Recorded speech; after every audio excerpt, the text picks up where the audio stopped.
رحم اللہ من قرأ سورۃ الفاتحہ. بسم اللہ.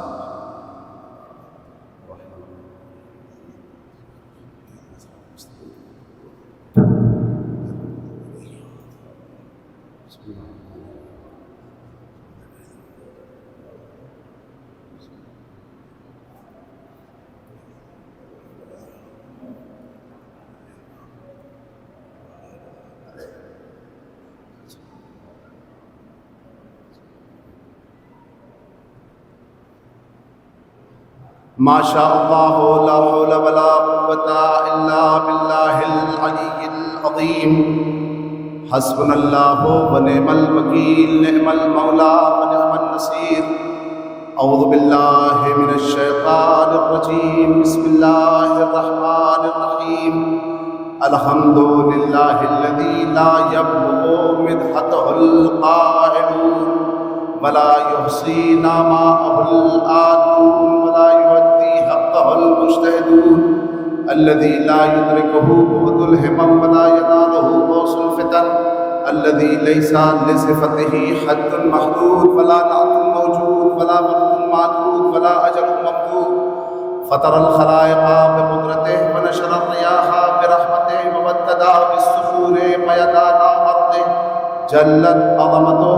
اللهم صل على صاحب الدعوة النبوية والصولة الحيدرية والعصمة الفاطمية والحلم الحسنية والشجاعة الحسينية والعبادة السجادية والمآثر الباقرية والآثار الجعفرية والعلوم الكاظمية والحجج الرضوية والجود التقوية النقابة النبوية والهيبة العسكرية والغيبة الإلهية.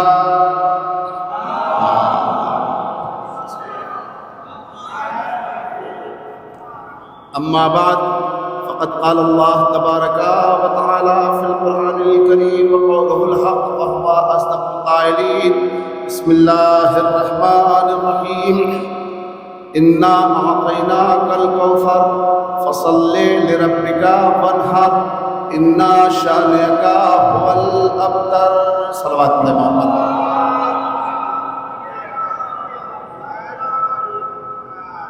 آپ حضرات سے گزارش ہے کہ ایک مرتبہ سورہ الحمد اور 3 مرتبہ سورہ اخلاص کی تلاوت فرما کر تمام مومنین و مومنات اور وہ افراد جن کو کوئی سورہ فاتحہ پڑھنے والا نہیں ہے اور اپنے بھی تمام مومنین و مومنات کو شامل کرتے ہوئے سب تینوں کو ارشاد فرما دیں. بسم اللہ الحمد للہ.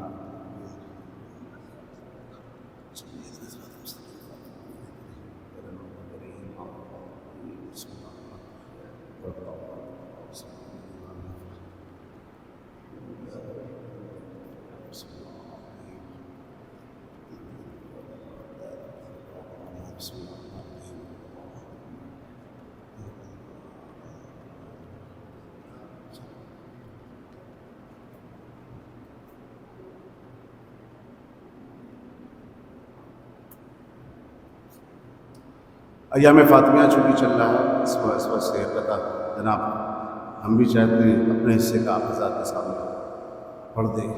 ہر مجلس بطول کا ایسے ہو اہتمام. ہر مجلس بطول کا ایسے ہو اہتمام. پردے میں حق کے چہرے باطل نہ چھپ سکے. پردے میں حق کے چہرے باطل نہ چھپ سکے اور دنیا کے گوشے گوشے میں زہرا کے نام پر اتنی ہو مجلسیں کہیں قاتل نہ چھپ سکے. اتنی ہو مجلسیں کہیں قاتل نہ چھپ سکے. ایک صلوات پڑھے محمد وآل محمد پر. اللہم صلی علی محمد وعلی محمد. اعزائے گرامی قدر اور واجب الاحترام سامعین کرام، چونکہ ایام فاطمیہ ہیں اور روز جمعہ ہے اور روز جمعہ کا ورد چونکہ آپ کو پتہ ہے، اور اسی مناسبت سے چاہتا ہوں کہ ایک حدیث مبارک ختم مرتبت حضرت محمد مصطفیٰ صلی اللہ علیہ وآلہ وسلم کی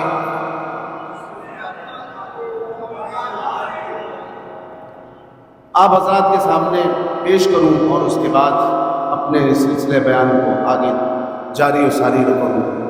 عزیزان محترم، پیغمبر کا ارشاد گرامی ہے، یا فاطمہ من صلی علیہ ثلاثا غفرہ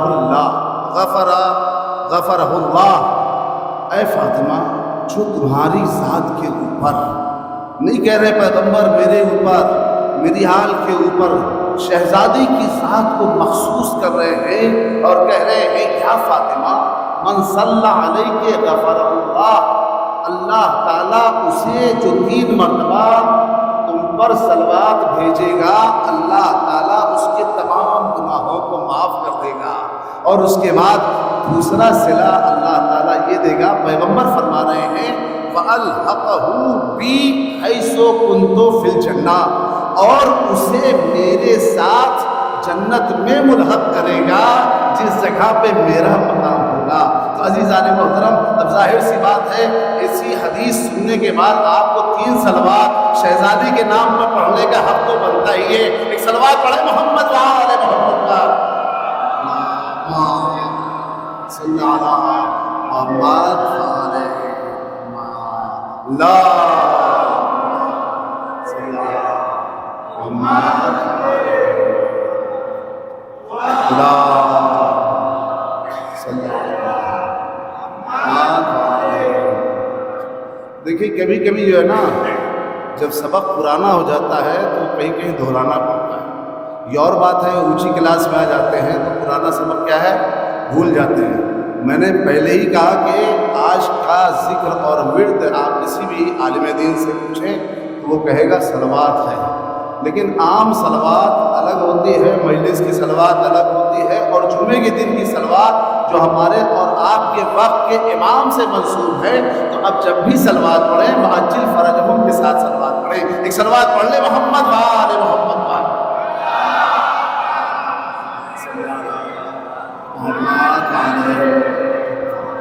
وعجل فرجہم کے ساتھ، جزاکم اللہ، اللہ خوش رکھے آباد رکھے۔ دیکھیے بہرحال کبھی کبھی اس میں کیا کیا جائے، مسئلہ یہ ہے کہ جب تک کسی چیز کا فائدہ نہ بتایا جائے نا تو پھر وہ بات کیا ہے دل دماغ میں بیٹھتی نہیں۔ اگر آپ، میری حدیث نہیں ہے، ہمارے اور آپ کے آخری امام کی حدیث ہے کہ جو شخص میرے لیے، میرے ظہور کے لیے 1 مرتبہ دعا کرتا ہے، میں اس کے لیے کم سے کم 100 مرتبہ اس کے حق میں دعائیں کرتا ہوں۔ تو اب عزیزان محترم مجھے کہنے دیجئے، مولانا اور کسی ملا کی بات ہو سکتا ہے اس کی دعا اللہ تعالیٰ کی بارگاہ میں رد ہو جائے، لیکن اگر ہمارے وقت کا امام ہمارے حق میں 1 دفعہ نہیں 100 مرتبہ دعائیں دے دے تو آپ بتائیے ہماری زندگی میں کیسی رحمتیں، کیسی برکتیں، کیسی نعمتیں ہماری شامل حال ہوتی چلی رہیں گی۔ ایک صلوات پڑھے محمد وعلى محمد پر،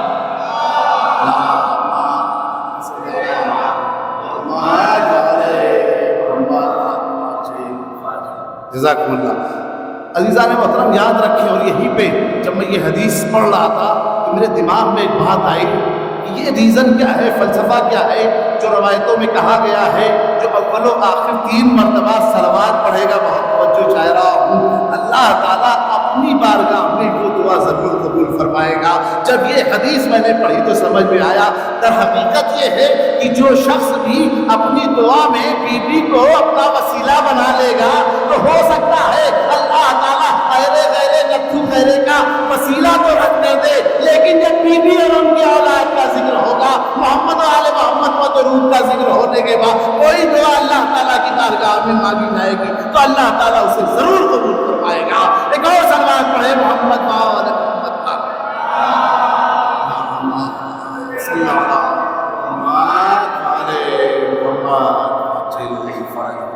عزیزان گرامی قدر، میں عرض کر رہا تھا دیکھیے شہزادی کے نام پہ یہ ایام فاطمہ میں جڑنا ہے ہمیں، اور ہمیں زیادہ سے زیادہ ان کی معرفت حاصل کرنا ہے۔ آپ نے نام سنا ہوگا شیخ عباس قمی صاحب مفاتیح الجنان، یوں تو ان کی بہت ساری کتابیں ہیں، 50 کتابیں ہیں، بلا مبالغہ 50 کا 51 ہو جائے گی، کم نہیں ہوگی۔ ان کی کتاب ہے مقتل میں، ان کی کتاب ہے ائمہ معصومین میں، منتہی الآمال، نفس المحموم، اس کے علاوہ سفینۃ البحار کئی بولیوں میں، کئی جلدوں میں ہے، اور ساتھ ساتھ انہوں نے یہ کتاب بھی لکھی، کون سی؟ مفاتیح الجنان۔ مفاتیح الجنان وہ ایسی کتاب ہے، یہ ہمارے ہاں تو بہرحال اتنی مقبولیت اسے نہیں ملی جیسے اس کو کہا جائے ہمارے گھر گھر میں ہند و پاک میں تحفۃ العوام جیسے مقبول خاص و عام ہے، گھر گھر میں پائی جاتی ہے، جہیز میں دی جاتی ہے، اسی طریقے سے یہ کتاب مفاتیح الجنان تمام عالم اسلام میں، تمام عرب کنٹریز میں مشہور و معروف ہے۔ بلکہ کہا جائے آپ کسی امام کے حرم میں آپ جائیں تو وہاں دیکھیں گے کہ جہاں پہ قرآن رکھا ہوا ہے اسی کے سائڈ میں الماری میں ساتھ ساتھ مفاتیح الجنان بھی رکھی گئی ہے۔ تو اس کا ریزن کیا ہے، سبب کیا ہے کہ انہوں نے ان سے پہلے ہماری دعاؤں کی بہت ساری کتابیں ہیں، اس میں مصباح المتحجد ہے، مصباح کفمی ہے، زاد المعاد مجلسی ہے اور بلد الامین ہے۔ یہ اس طریقے سے جیسے ہمارے یہاں کتب اربع بہت مشہور ہوئی، یا اہل سنت برادران اہل سنت کے یہاں سہایہ ستہ مشہور ہوئی۔ بہرحال مجھے ان کتابوں کے نام نہیں بتانا ہے ورنہ بچے کہیں گے کہ وہی جو اوپر ہمیں لیسن دیتے ہیں وہی یہاں پہ بھی دہرا رہے ہیں۔ بہرحال آپ حضرات کو یہ معلوم ہونا چاہیے کہ جب صاحب مفاتیح نے اتنی ساری کتابیں لکھی اور کئی جلدیں لکھی، یہ تو ایک ہی جلد ہے، تو جب لوگوں نے خود جا کے ان سے پوچھا کہ آخر آپ کی اس کتاب کی مقبولیت کا سبب کیا ہے، تو اس وقت انہوں نے کہا اس کا کوئی سبب نہیں ہے سوائے اس کے کہ جب میں نے اس کتاب کو لکھنے کا ارادہ کیا تو میں نے سب سے پہلے یہ ارادہ بنایا کہ اس کا جو کچھ بھی ثواب ہوگا اس کا ہدیہ میں بی بی سیدہ کے نام پہ ہدیہ کروں گا۔ اب آپ سمجھے، یعنی اگر جو شخص بھی در اہل بیت سے، در بطول سے وابستہ ہو جاتا ہے، سمندر اہل بیت سے مل جاتا ہے، تو اب وہ قطرہ نہیں ہوتا بلکہ وہ سمندر بن جاتا ہے۔ جب تک سمندر کا ذکر ہوتا رہے گا وہ قطرہ جو سمندر سے مل گیا ہے اس کا بھی ذکر ہوتا رہے گا۔ ایک صلوات پڑھے محمد باہر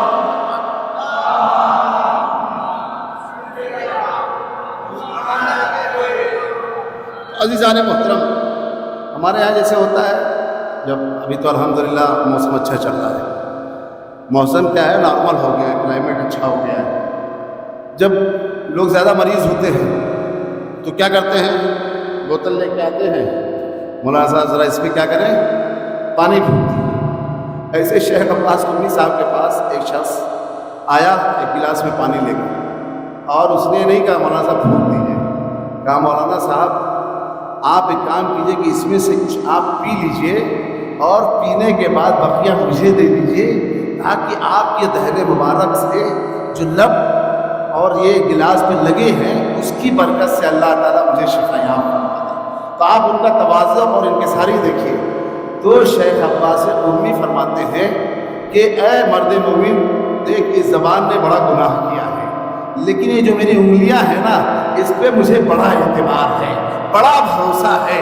وہ تعجب ہوا، اس نے کہا کہ آپ کو اپنی زبان پہ اعتبار نہیں، آپ کا تو کام ہی ہے کہ لوگوں کو بیان کرے، لوگوں کو تبلیغ کرے، لوگوں کے درمیان جا کے مجلسیں پڑھیں، محفلیں پڑھیں۔ آپ کہہ رہے ہیں مجھے اپنی زبان پہ اعتبار نہیں ہے، بہت توجہ چاہ رہا ہوں۔ تو شیخ عباس قمی نے کہا مجھے ان انگلیوں پہ بڑا اعتبار ہے کہ جب اس نے قلم کو اٹھایا تو سوائے اس کے کہ قالت فاطمہ الزہرا، قال الباقر، قال صادق کے علاوہ کچھ لکھا ہی نہیں ہے۔ تو کیا اللہ تعالیٰ اتنی ساری کتابیں لکھنے کے بعد، اتنی حدیثیں لکھنے کے بعد اللہ تعالیٰ اتنا بھی اثر نہیں دے گا کہ اگر میں تمہارے اس گلاس میں اپنی انگلیوں کو ڈبا دوں اور تم سے پی لے تو اللہ تعالیٰ شفا یاب فرما دے گا؟ ایک صلوات پڑھے محمد محمد پر۔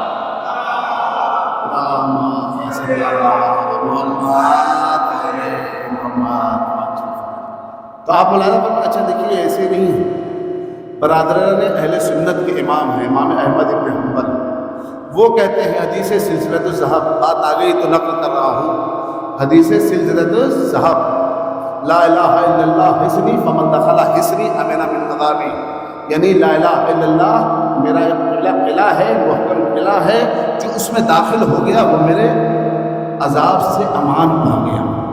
تو وہ احمد ابن حنبل کہتے ہیں کہ یہ حدیث تو بہت دور کی بات ہے، خالی سلسلہ سند کے ناموں کو خالی اگر کسی دیوانے کے اوپر پڑھ کے دم کر دیا جائے تو وہ دیوانہ عقل مند ہو جائے گا، ہوش میں آ جائے گا۔ اب آپ سمجھے ہمارے پاس 14 نام خالی ایسے ہیں کہ اگر ان کا نام لے لیا جائے تو بقول احمد ابن حنبل کے دیوانہ دانا ہو جائے گا، عقل مند ہو جائے گا، تو میں ان سے کہوں گا ارے اب بھی تو کچھ سبق لے لو، تمہارے اندر کب اس بات کی عقل آئے گی؟ تم ان ائمہ اطہار کا نام کرو گے، کب ان کی نمک حلالی کرو گے؟ ایک صلوات پڑھے محمد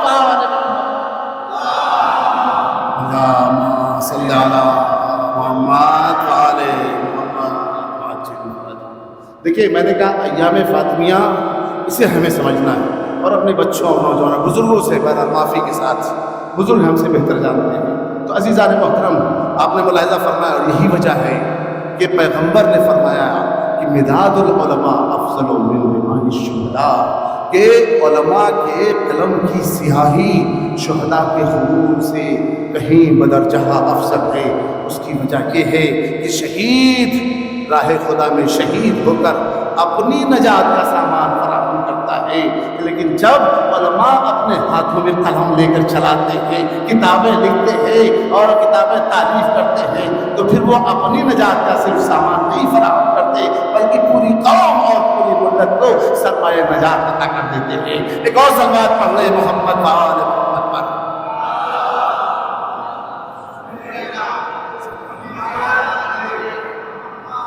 اب بچے، نوجوان، دوسرے مذاہب کے لوگ پوچھتے ہیں صاحب ہم ایام فاطمیہ کیوں منائیں؟ ہم ایام فاطمیہ کیوں منائے ہیں؟ ابھی تک تو ایام عزا خالی 2 مہینہ 8 ہی دن لوگوں کے دل پہ خنجر چلتا تھا، اب یہ دیکھ رہے ہیں کہ یہ کون سی ایام عزائے فاطمیہ مہینے بھر کی لوگوں نے نکال لی۔ بھئی دیکھیے بہت توجہ چاہ رہا ہوں، بچوں کے لیے، نوجوانوں کے لیے بات عرض کرنا چاہتا ہوں۔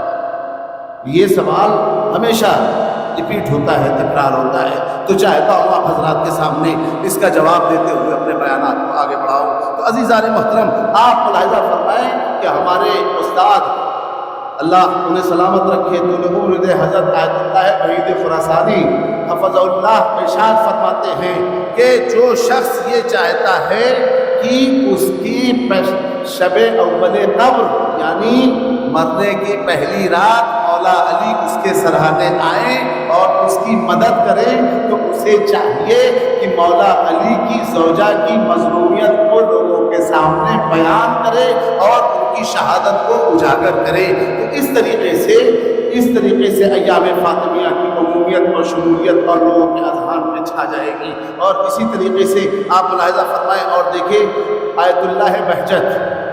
آیت اللہ بہجت وہ ہیں کہ جن کا جب انتقال ہوا میں خود وہاں موجود تھا، 30 لاکھ کا مجمع ہوا تھا، 30 لاکھ کا مجمع ہوا تھا۔ ان کے سامنے بڑے بڑے عالم، بڑے بڑے طالب علم جاتے ہوئے ڈرتے تھے، عرفانی آنکھوں کے حامل تھے، وہ دیکھ کے بتا دیتے تھے یہ انسان حشر نشر کیا ہونے والا ہے۔ بظاہر تو وہ انسان دکھ رہا ہے لیکن نہیں معلوم انسان ہے یا حیوان ہے۔ وہ اس آگ کے حامل تھے۔ وہ کہتے ہیں کہ ایام فاطمیہ میں تم ہمیشہ سیاہ لباس میں ملبوس رہو، اور جب تم سے کوئی پوچھے اب تو یہ ایام عزا نہیں ہے، محرم کا مہینہ گزر گیا ہے، تو تم یہ نہ کہو کہ ہم بی بی کے یوم شہادت پہ ہم ان کی شہادت کا سوگ منا رہے ہیں، ان کا غم منا رہے ہیں، بلکہ لوگوں سے یہ کہو بنت رسول کے سوگ میں ہم غم منا رہے ہیں، تاکہ لوگوں کے اذہان اس بات کی طرف متوجہ ہو کہ وہ کون ہے بنت رسول، وہ کون رسول کی اکلوتی بیٹی ہے، یا 4 میں سے بقول ان لوگوں کے مان لیا جائے کہ یہ کون سی ایسی بیٹی ہے کہ جس کے غم میں یہ پھر دوبارہ سے 1 مہینے تک ایام عزائے فاطمیہ منا رہے ہیں۔ جب آپ یہ کام کریں گے، آپ کو کچھ کرنا نہیں ہے، آپ کہہ سکتے ہیں مولانا صاحب یہ سب آپ لوگ کا کام ہے۔ نہیں عزیزان محترم، ٹھیک ہے ہمارا جو کام ہے، جو ہماری ڈیوٹی ہے، ہم یہاں سے انجام دے رہے ہیں، لیکن آپ کا ہلکا پھلکا جو کام ہے وہ یہ کر سکتے ہیں کہ آپ ایام عزائے فاطمیہ میں سیاہ لباس میں ملبوس رہے۔ اور ظاہر سی بات ہے ہم تو تمام لوگوں کے بلا تفریق مذہب و ملت لوگوں کے درمیان رہنے والے ہیں، اٹھنے بیٹھنے والے ہیں، جاب کرنے والے ہیں، کام کرنے والے ہیں، تو ظاہر سی بات ہے جب لوگ پوچھیں گے اور کوئی بھی چیز دیکھیں آہستہ آہستہ کام کریں۔ مجھے یاد ہے اسی منبر پہ ایام عزائے فاطمیہ میں مجلس پڑھا ہوں رات میں، اور اسی رات میں کہیں عقد پڑھنے بھی گیا۔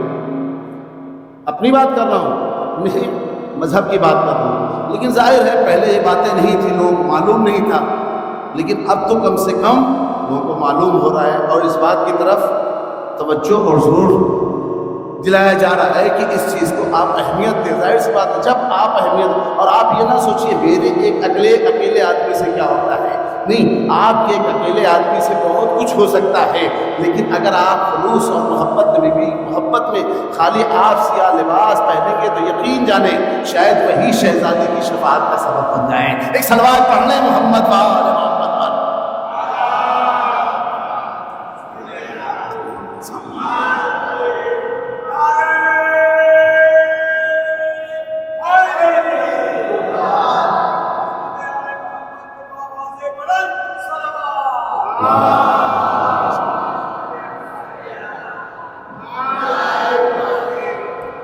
آیت اللہ نوری حمدانی فرماتے ہیں کہ ان ایام عزائے فاطمی میں جو مجلسیں کر سکتے ہیں وہ ضرور کریں، چاہے گھر میں کریں، چاہے امام باڑے میں کریں، چاہے مسجد میں کریں، جہاں بھی ہو وہ کریں۔ اور اس کے بعد کہتے ہیں کہ جو مبلغین ہیں، جو علماء ہیں، ان کی ذمہ داری یہ ہے کہ وہ بیوی کی حقانیت، ان کی شہادت اور اسی طریقے سے ان کی عظمت اور مظلومیت کو لوگوں کے سامنے بیان کرے، تاکہ اس طریقے سے ایام فاطمیہ ابھر کر لوگوں کے سامنے آئے۔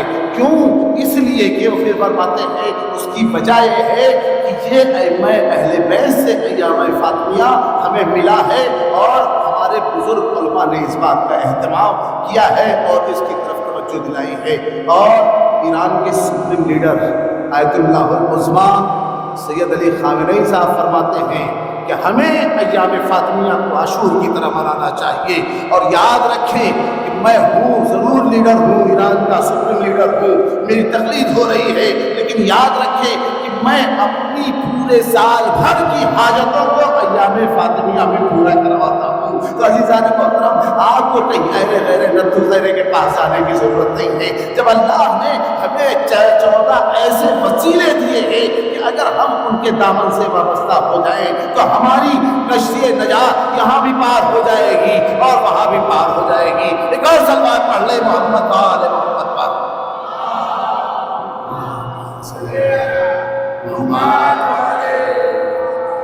اور ہمارے دوست آغا رضوی کہتے ہیں کہ اگر ہم ایام فاطمیہ محرم کی طرح منائیں تو جس طریقے سے امام حسین کے قاتلین بے نقاب ہو گئے ہیں، اسی طریقے سے قاتلین زہرا بھی بے نقاب ہو کر رہ جائیں گی۔ عزیزان محترم، یہی وجہ ہے جناب انصر جلال پوری نے کیا خوب کہا کہ زہرا کا ہم منائیے عاشور کی طرح، زہرا کا ہم منائیے عاشور کی طرح، قاتل ہے کون سارے جہاں کو خبر ملے، قاتل ہے کون سارے جہاں کو خبر ملے۔ تو عزیزان محترم، میں اس سے زیادہ آپ کی شمع خراشی نہیں کرنا چاہتا، اور اس کے بعد آپ دیکھیں اور ملاحظہ فرمائیں کہ ایک حدیث ہے، مشہور زمانہ حدیث، الملک، ہم ایام فاطمیہ کیوں منائیں؟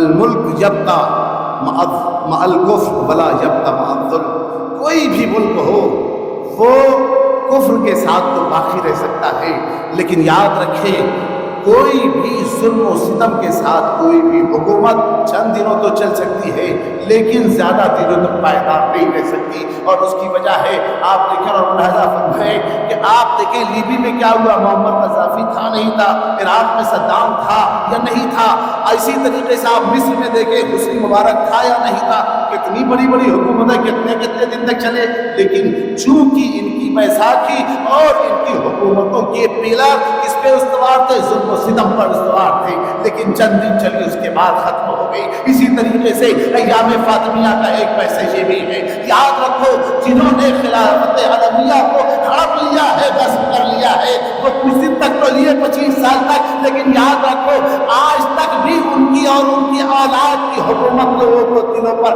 قائم ہے۔ اور یقین نہ ہو تو یاد رکھے جب اس کا آخری بیٹا مہدی آئے گا تو ایک عالمی حکومت تشکیل دے گا، اور اس عالمی حکومت کا کام یہ ہوا جیسا کہ پیغمبر خبر دے کے گئے، یمنع اللہ بہ الارض استمعت تمام الظلم والجورا، یعنی وہ کچھ اور نہیں کرے گا، اسی ظلم و ستم کا خاتمہ کر کے انصاف کا پل والا کر دے گا۔ ایک صلوات پڑھے محمد وآل محمد۔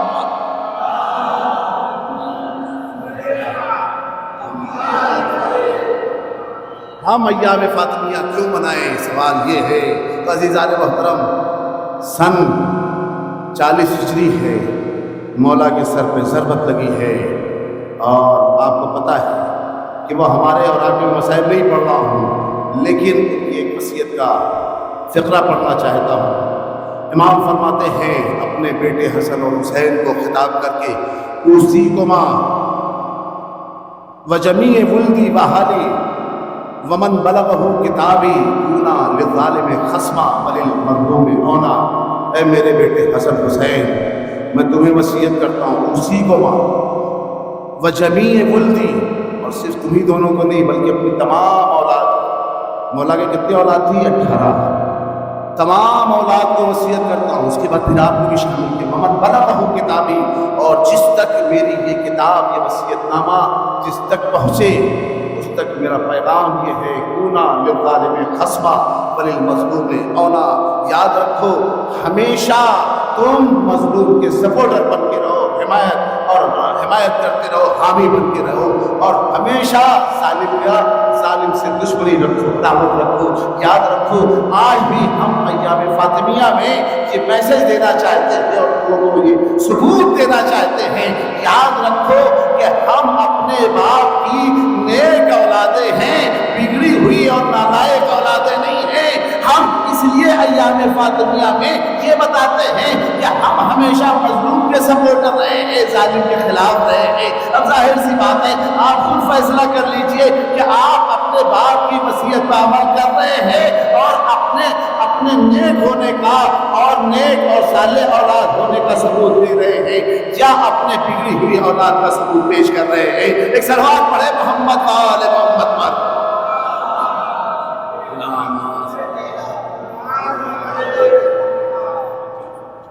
تو عزیزان محترم آپ ملاحظہ فرمائیں اور دیکھیں کہ واقعاً کیسے کیسے مسائل ہیں، کیسے کیسے مطالب ہیں۔ پیغمبر کو اللہ تعالیٰ نے سورہ اعلیٰ کی آیت نمبر 6 میں خطاب کیا، سنقرئک فلا تنسیٰ۔ اے پیغمبر، میں قریب آپ کو ایسا پڑھا دوں گا، ایسا پڑھا دوں گا کہ کبھی بھولیں گے نہیں۔ ظاہر سی بات ہم آپ ہو سکتا ہے یہ دعویٰ کریں تو وہ دعویٰ فلاح ہو جائے، اس کی دلیل نہ دے پائیں، لیکن یہ کون کہہ رہا ہے؟ سنقرئک فلا تنسیٰ، پروردگار کہہ رہا ہے، ان اللہ علی کل شیء قدیر کہہ رہا ہے، سنقرئک فلا تنسیٰ، یعنی ہم عنقریب اے پیغمبر آپ کو ایسا پڑھائیں گے کہ آپ کبھی بھولیں گے نہیں، آپ کبھی فراموشی کا شکار نہیں ہوں گے۔ یا سورہ مبارکہ ذاریات کی آیت نمبر 55، اس میں اللہ تعالیٰ ارشاد فرما رہا ہے، وذکر فإن الذکریٰ تنفع المؤمنین، یعنی یاد رکھو کہ تم ہمیشہ یاد دہانی کراتے رہو، اس لیے کہ ایک نہ ایک دن مومنین کو، جو مومن ہیں ان کو فائدہ اور بینیفٹ پہنچنا ہی ہے۔ تو عزیزان محترم اب آپ سمجھے جس طریقے سے مولا علی کی تلوار چلتی تھی تو 7 نسلوں کو بلکہ 70 نسلوں کو دیکھ کر چلتی تھی، اسی طریقے سے ہم بھی ایام عزائے فاطمیہ کے میسج کو لوگوں کے سامنے ریپیٹ اس لیے کر رہے ہیں کہ اگر ان کے یہاں ہدایت کی توفیق کا کوئی بھی ساز و سامان ہو سکتا ہے تو آج نہیں کل صحیح وہ راہ راست پہ آنے والے ہیں۔ ایک صلوات پڑھے محمد وآل محمد پر۔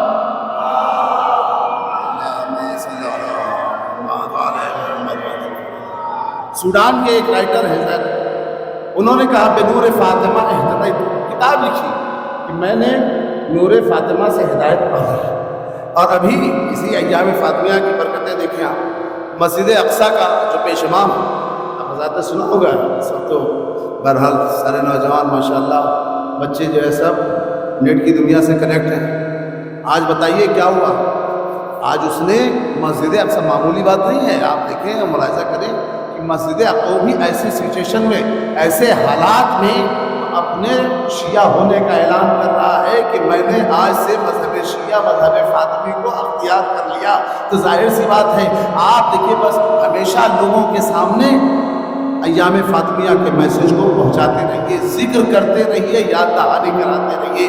ایک تاریخی واقعہ آپ کے سامنے پیش کرنا چاہتا ہوں۔ آپ حضرات نے عمر ابن عبدالعزیز کا نام سنا ہوگا۔ عمر ابن عبدالعزیز وہ ہے کہ جب یہ بھی بنی امیہ کے دور کا ایک خلیفہ ہے، لیکن بڑا اعتدال پسند خلیفہ، یہ جو 100 سال تک بیٹھ تھا حدیث کی کتابت پہ، سب سے پہلے اس نے کیا کیا؟ اس کو ختم کرایا۔ مولا علی پہ جو سب و شتم ہوتی تھی، جو انہیں برا بھلا کہا جاتا تھا ممبروں سے، وہ ختم کرایا۔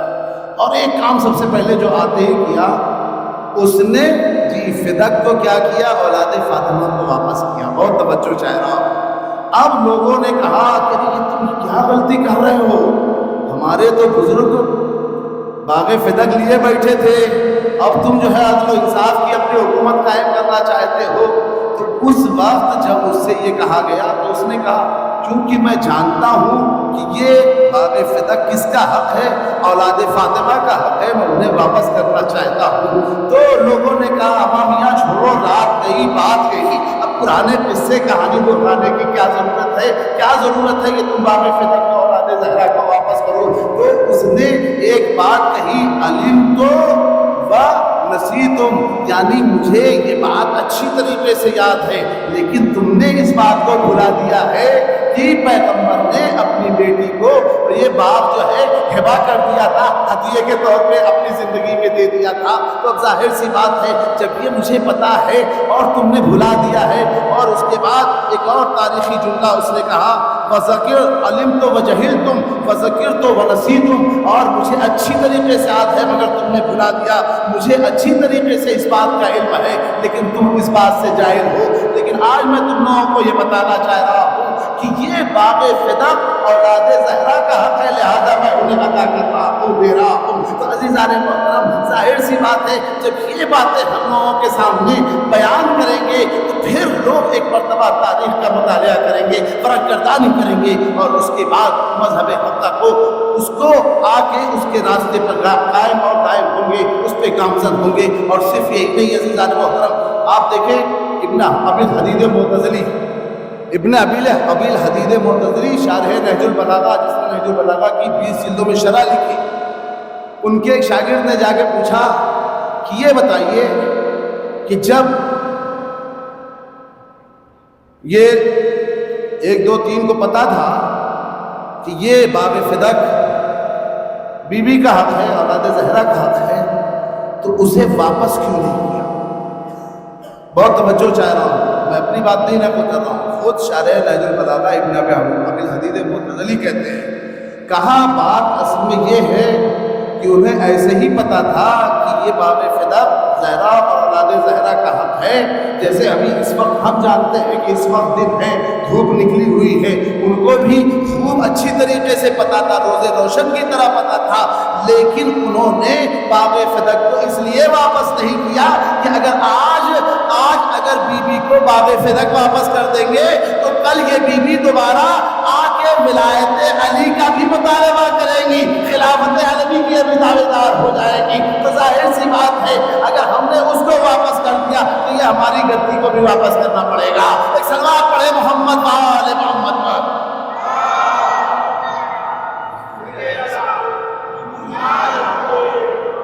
تو ہماری بنی بنائی جو حکومت ہے، جو ہماری ساری پلاننگ ہے، وہ سب فیل ہو جائے گی۔ تو آپ نے ملاحظہ فرمایا یہ ایام فاطمیہ کا میسج ہے۔ اور عزیزان محترم، صرف یہی نہیں، آخری بات کر کے اپنے مسائل دینا چاہتا ہوں، آپ کی ذمت معاف کرنا چاہتا ہوں۔ تو آپ دیکھیں، ملاحظہ فرمائیں، لوگ کہتے ہیں صاحب ایام فاطمیہ منانے کا فائدہ کیا ہے؟ میں ان سے صرف اتنا کہنا چاہتا ہوں کہ آپ کو ایام فاطمیہ منانے کا، آپ جس طریقے سے آج کتنے دنوں سے آپ 1400 سال سے زیادہ ہو رہے ہیں ایام عاشورہ مناتے ہیں، نہیں مناتے ہیں آپ، تو اس کا فائدہ کیا ہوا؟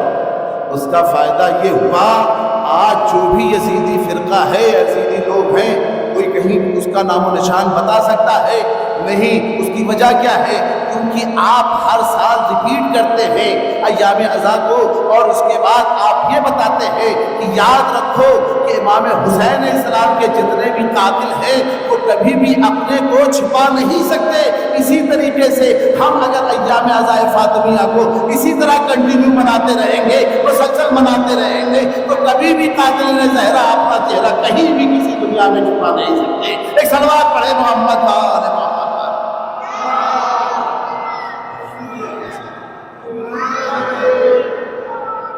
بس عزیزان محترم، اس سے زیادہ آپ کی زحمت نہیں دینا چاہتا، اور انشاءاللہ کل سے ایک عشرہ مجالس ایمان فاؤنڈیشن کی جانب سے منعقد ہو رہا ہے، اور انشاءاللہ اس میں مختلف علماء کرام اپنے بیانات کو جاری رکھیں گے۔ آپ حضرات سے بھی گزارش ہے کہ اس مجلس میں بھی آپ حضرات شریک فرمائیں انشاءاللہ۔ تو عزیزان محترم، جس طریقے سے آپ دیکھیں بی بی کی اتنی عظمت، اتنی منزلت، اتنی فضیلت، حقانیت، مظلومیت، سبھی کچھ ہوتے ہوئے عزیزو، جس طریقے سے لوگوں نے بی بی کا احترام نہیں کیا، جس طریقے کی بی بی کے بہت سارے فضائل ہیں، ویسے ہی بی بی کے بہت سارے مسائل ہیں۔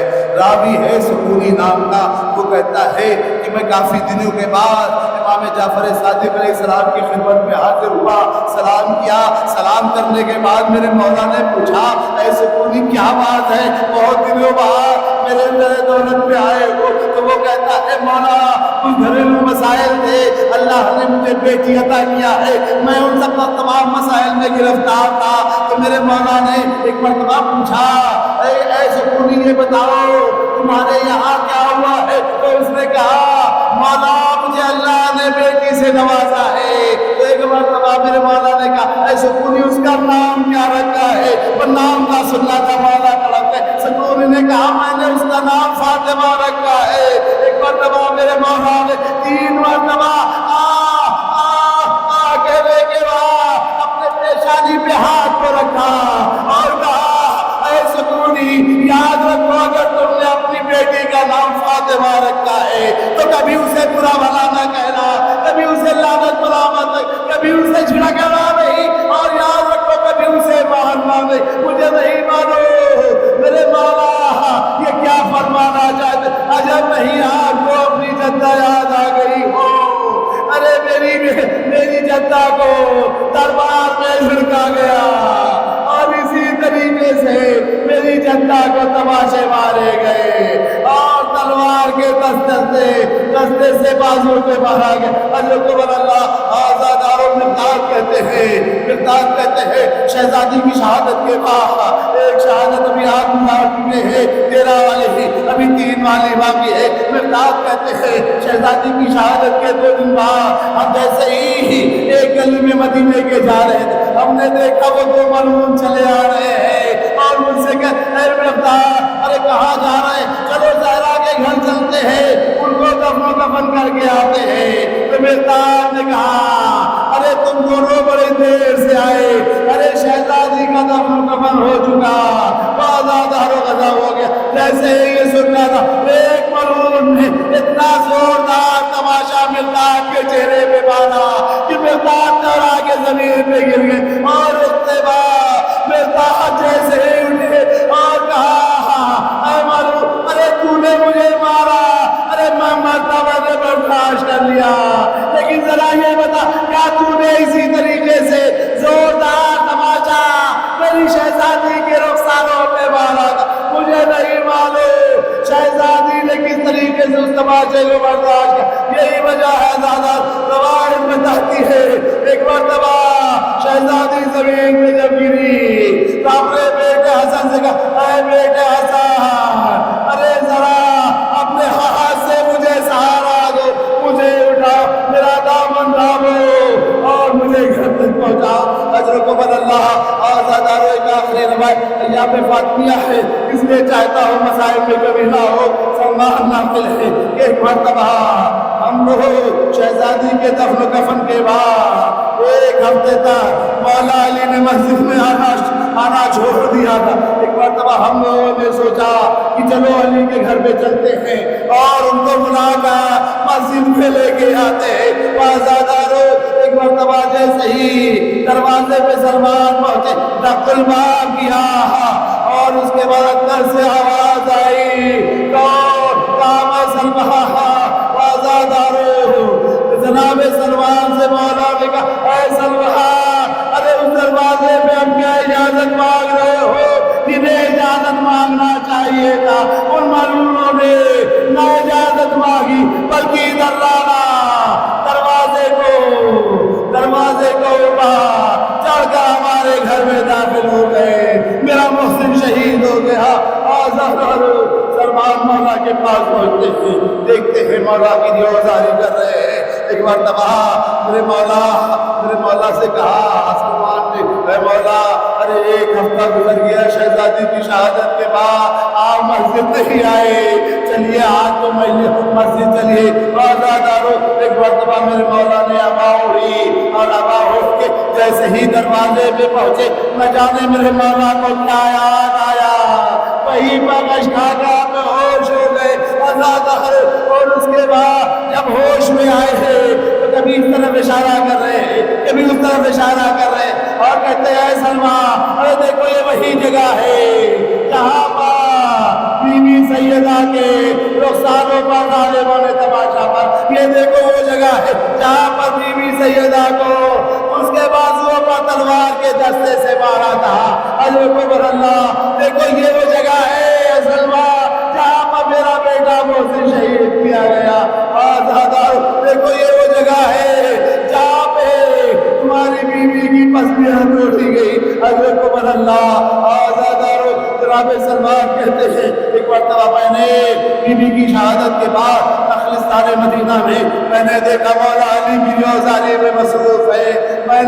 میں جب ان کے قریب گیا میں نے کہا مولا کیا وجہ ہے آپ اس نخلستان میں گریہ کر رہے ہیں؟ تو میرے مولا تڑپ گئے، کہا ہے سلمان میں کیا کروں، ارے میرے چھوٹے چھوٹے بچے حسن و حسین زینب و ام کلثوم گھر پہ ہے، اگر میں وہاں گریہ کروں گا تو یہ بچے مجھے دیکھ کر اپنی ماں کو یاد کر کے گریہ کریں گے، لیکن میں کیا کروں؟ جب میرے بیوی کی یاد ستاتی ہے تو اس نخلستان میں آ کے بنت رسول کو یاد کر کے روتا ہوں اور اپنے دل کو ہلکا کر لیتا ہوں۔ الا لعنت اللہ علی القوم الظالمین وسيعلم الذين ظلموا أي منقلب ينقلبون۔ الہی بحق زہرا وابیہا وبالہا وبنیہا والسر المستودع فیہا، الہی باسمک العظیم الاعظم العادل الاجل الاکرم، یا اللہ یا اللہ یا اللہ یا اللہ یا اللہ یا اللہ یا اللہ۔ پروردگار تو یہ واسطہ ہے محمد والے محمد کا، منتقم خون حسین، منتقم قاتلین حضرت زہرا حضرت علیہ علیہ السلام کے ظہور میں تعجیل فرما اور ہمیں ان کے مخلص غلاموں میں شمار فرما، ہماری اس مختصر سی عبادت عزا کو قبول فرما۔ پروردگار ہمیں جو مریض ہیں انہیں بیمار کربلا کے واسطے جلد از جلد شفاء کامل و عاجل عطا فرما۔ پروردگار ہمیں جو بھی مشتاق حج و زیارات ہیں ان کی اس دلی تمنا کو پورا فرما۔ پروردگار ہمیں جو مقروض ہیں ان کے قرضوں کی ادائیگی کے اسباب عطا فرما۔ پروردگار ہمیں جو لاولد ہیں انہیں صاحب اولاد فرما۔ پروردگار صاحبان اولاد کو نیک تعلیم و تربیت کی توفیق کرا فرما۔ پروردگار تجھ سے اول آخری دعا یہی ہے، منتقم خون حسین، منتقم قاتلین حضرت زہرا امام مہدی علیہ السلام کے ظہور میں تعجیل فرما، تعجیل فرما۔ ربنا تقبل منا انک انت السمیع العلیم۔ آپ حضرات سے گزارش ہے کہ ہم 3 مرتبہ سورہ اخلاص کی تلاوت فرما کر تمام مومنین و مومنات اور جن کو کوئی سورہ فاتحہ پڑھنے والا نہیں ہے اور اپنے تمام گزشتگان کو نظر میں رکھتے ہوئے سب کے ساتھ